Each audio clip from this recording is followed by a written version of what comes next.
दोस्तों ये कहानी एक ऐसे ठरकी अमीर लौंडे की है जिसको मौत के कुएं की प्यास लग गई थी, जिसको सुधारने के लिए उसकी मां नंबर 1 सेंटी घस्तियों को बुलाती है और उनसे भटाभट करवाती है ताकि इनके लौंडे सुधर सकें और अपनी लाइफ में आगे बढ़ सकें। तो चलिए देखते हैं ये शहर की नंबर 1 घस्ती इसे कैसे सुधारती है। तो कहानी की शुरुआत में हम इसी लिया नाम की घस्ती को देखते हैं जो आज बहुत खुश होती है क्योंकि आज इसे एक चाइनीस आदमी से बहुत पैसे मिले थे और इसका काम है हैंडपंप नचाना और भटाभट करना। दूसरी ओर हम चेरी नाम के एक लौंडे को देखते हैं जो हमेशा बंदियों को पेलता रहता था, मानो उसे पिलाई का भूत चढ़ा हो। इसके दिन की शुरुआत होती है खंबे से और खत्म होती है मौत के बासी कुएं से। इसीलिए चेरी की मां क्लेरी ने शहर की नंबर 1 घस्ती जो एकदम माल है लिया को अपने घर पर बुलाया था ताकि वो अपनी अदाओं से चेरी पर काबू करके और उसे समझाकर अपनी जिंदगी में सफल बनाए। लिया इस काम में काफी माहिर थी और वो चेरी को सुधारने की जिम्मेदारी ले लेती है क्योंकि वो चेरी को पहले से ही जानती थी। चेरी भी लिया का दीवाना था, वो तो बस लिया को पेलने का ख्वाब देखता रहता है और सोचता है ना दिन देखूंगा ना रात देखूंगा, मैं तो बस सरेआम तेरा मौत का कुआं देखूंगा। चेरी की अपनी माँ के साथ बिल्कुल भी नहीं बनती थी क्योंकि उसने उस पर बहुत सारी रोक टोक लगा रखी थी। बातों बातों में लिया उन्हें बताती है कि वो कुछ दिनों के लिए शहर के बाहर वाले फार्म हाउस में रिलैक्स करने जा रही है। तो चेरी मन में सोचता है लग रहा पिलवाना चारी दिखे, तो अब लिया चेरी को भी अपने साथ चलने के लिए पूछती है। तो वो मन में सोचता है पूछने की क्या जरूरत है, मैं तो कब से तेरी मलाई चाटना चाहता हूँ। अब ये सब देखकर चेरी की माँ क्लेरी उन्हें अकेला छोड़ देती है क्योंकि उसे पता था अब ये पेलम पिलाई करेंगे, इसीलिए मैं यहाँ से कल्टी हो जाती हूँ। दोस्तों ये चेरी कम हरामी थोड़ी है, इसे लिया के सारे कामों के बारे में पता है और वो जानता था कि उसकी मॉम ने उसकी गंदी आदतों को छुड़ाने के लिए लिया को यहाँ पर बुलाया है। तो वो डायरेक्ट लिया से किस मांगता है और लिया के किस करते ही उसकी बिल्डिंग ऊंची हो जाती है और वो कहती है मालिक लिया की कर दो चढ़ाई, बहुत चाट ली तुमने मलाई। और ये दोनों उसी वक्त अपने फार्म हाउस पर निकल जाते हैं जहाँ पर लिया दांत फाड़ रही थी। बेटा असले अभी ये तेरी कुछ और ही फाड़ेगा।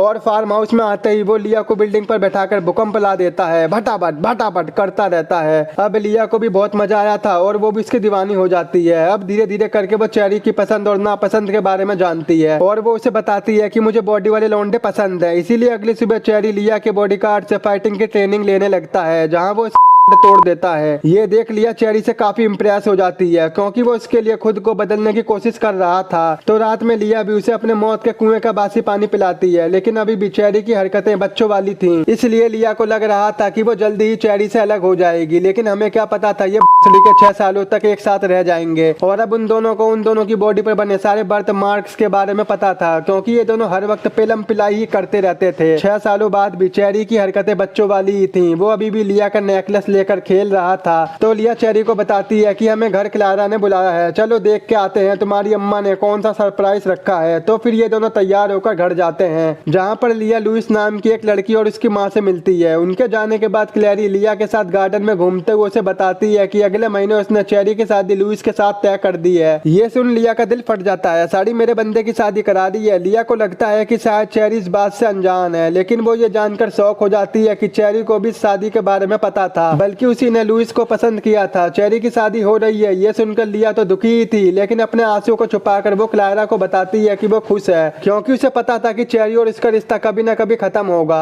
घर आने पर लिया चेरी को बहुत सुनाती है क्योंकि चेरी ने लिया को बताया नहीं होता है कि उसकी शादी पहले से ही फिक्स हो चुकी थी। चेरी उसे समझाने की कोशिश करता है कि क्लेरी ये खबर खुद ही तुम्हें बताना चाहती थी, इसीलिए उसने शादी वाली बात को सरप्राइज रखा। लिया को बुरा तो लग रहा था कि वो उसे छोड़कर खुश है और वो किसी दूसरी लड़की से शादी भी कर रहा है, लेकिन इस फीलिंग को छुपाकर लिया चेरी को शादी करने के लिए मोटिवेट करती है। देखते ही देखते 1 महीना निकल जाता है और अब चेरी लुइस से शादी करके लिया से अलग हो जाता है। शादी में लिया भी होती है, लेकिन उसे इतना बुरा लग रहा था कि वो शादी से पहले ही वहाँ से निकलकर अपने घर पर आकर रोने लगती है। लिया को चेरी से गंदा वाला प्यार हो गया था और वो अपनी और उसके भटाभट के बारे में सोच रही थी। वहीं चेरी अपना हनीमून मनाने इटली निकल चुका था। ट्रेन में वो लुइस के साथ अपनी पहली सौगात मनाता है, लेकिन वहाँ भी वो लिया के बारे में ही सोच रहा था, जिससे लुइस थोड़ा अनकंफर्टेबल फील करती है। सेम यही हाल लिया का भी था, वो चेरी को पूरा दिन मिस करते हुए रोती रहती थी। अब 2 हफ्तों बाद चेरी अपने हनीमून से वापस घर पर आ जाता है और आज क्लेरी एक पार्टी रखती है क्योंकि उसे उम्मीद है कि आने वाले कुछ महीनों में वो दादी बनने वाली है। इस पार्टी में लिया भी आई होती है जो चेरी और लुइस को साथ में देखकर काफी दुखी थी और ऊपर से क्लेरी उसे उनके हनीमून के बारे में बताने लगती है। वहीं पर हम लुइस के छोटे भाई को देखते हैं जो कि नंबर 1 नशेड़ी था। वो भी नंबर 1 लौंडिया बाज था और उसे भी उसके घर वालों ने एक केयर टेकर के साथ रखा हुआ था, लेकिन कोई भी केयर टेकर लिया की तरह नहीं थी। वो उनके पैसों का फायदा उठाकर कुछ टाइम बाद वहाँ से चली जाती थी। अब रात में लिया बहुत ज्यादा रो रही थी। उसे चेरी से बहुत जलन हो रही थी कि वो कैसे उसे भुलाकर किसी और लड़की के साथ खुश रह सकता है, जबकि वो उसके साथ बिताए हुए पलों को याद करके रोए जा रही थी। अगली सुबह लिया यहाँ से जाने का फैसला ले लेती है। वो अपना सामान पैक करके बिना किसी को बताए एक वेकेशन पर निकल जाती है। जिस होटल में लिया ठहरी थी वहाँ पर वो एक बॉडी बिल्डर को देखती है जो उसे काफी पसंद आता है। डिनर के टाइम लिया उस लड़के से मिलकर जान पहचान बनाती है और अपने गम की कहानी को भुलाने के लिए उसके साथ रात बिताती है। कुछ दिनों बाद चेरी को भी पता चल जाता है कि लिया कहीं वेकेशन पर गई है और वो एक फाइटर को डेट कर रही है। ये सारी बात उसे क्लैरी बताती है ताकि वो लिया को भूल सके और लुइस के साथ अच्छे से रहे, लेकिन चेरी के लिए लिया को बुलाना काफी मुश्किल था। कुछ दिनों के बाद चेरी लिया से बात करने के लिए तड़पने लगता है, इसलिए वो लिया के घर जाकर उसके बटलर से उसका पता पूछता है, लेकिन लिया के बटलर को भी पता नहीं होता कि लिया कहाँ पर गई है। लिया के पास न होने की वजह से वो खुद को अनाथ की तरह महसूस करने लगा था। अपनी ये फीलिंग वो लुइस को भी बताता है तो उसके गम को भरने के लिए वो उसे अपने मौत के कुएं से नहला देती है, लेकिन फिर भी चेरी को वो मजा नहीं आता। इसलिए एक दिन लुइस चेरी पर भड़क जाती है। वो कहती है तुम मुझसे प्यार नहीं करते और तुम पूरे दिन एक बूढ़ी औरत के बारे में सोचते हो। ये सुनकर चेरी को भी फील होता है कि वो लुइस के साथ सही नहीं कर रहा है, इसीलिए वो लुइस को खुश करने के लिए उसे भी रगड़ देता है। अब अगले दिन चेरी के दिमाग में पता नहीं क्या आता है कि वो अपना घर छोड़कर लिया के घर के पास एक होटल में रूम ले लेता है और वो पूरी रात सड़कों पर लिया का वेट करता है और उसे उम्मीद थी कि एक दिन लिया घर पर जरूर आएगी। अगले दिन क्लैरी उससे मिलने आती है। वो उससे कहती है बेटा घर लौट चलो, लेकिन चेरी घर पर जाने से मना कर देता है। जब इस बात की खबर लिया को पता चलती है कि चेरी ने उसकी याद में घर छोड़ दिया है तो वो अपने बॉडी बिल्डर बीएफ से ब्रेकअप करके उसी रात अपने घर पर वापस आ जाती है। अब चेरी तो रात भर सड़क पर ही रहता है तो वो भी देख लेता है कि लिया वापस से घर पर लौट आई है और वो भी अकेले, इसीलिए वो खुश होकर वापस घर लौट जाता है और घर आते ही वो लुइस को अपनी गोद में उठाकर बेड पर पटक देता है। फिर क्या था, इन्हें बहुत प्यास लगी थी और ये दोनों अपनी प्यास बुझा लेते हैं। लुइस तो चेरी के बिहेवियर से बहुत खुश थी क्योंकि उसने शादी के बाद चेरी को इतना खुश कभी नहीं देखा था।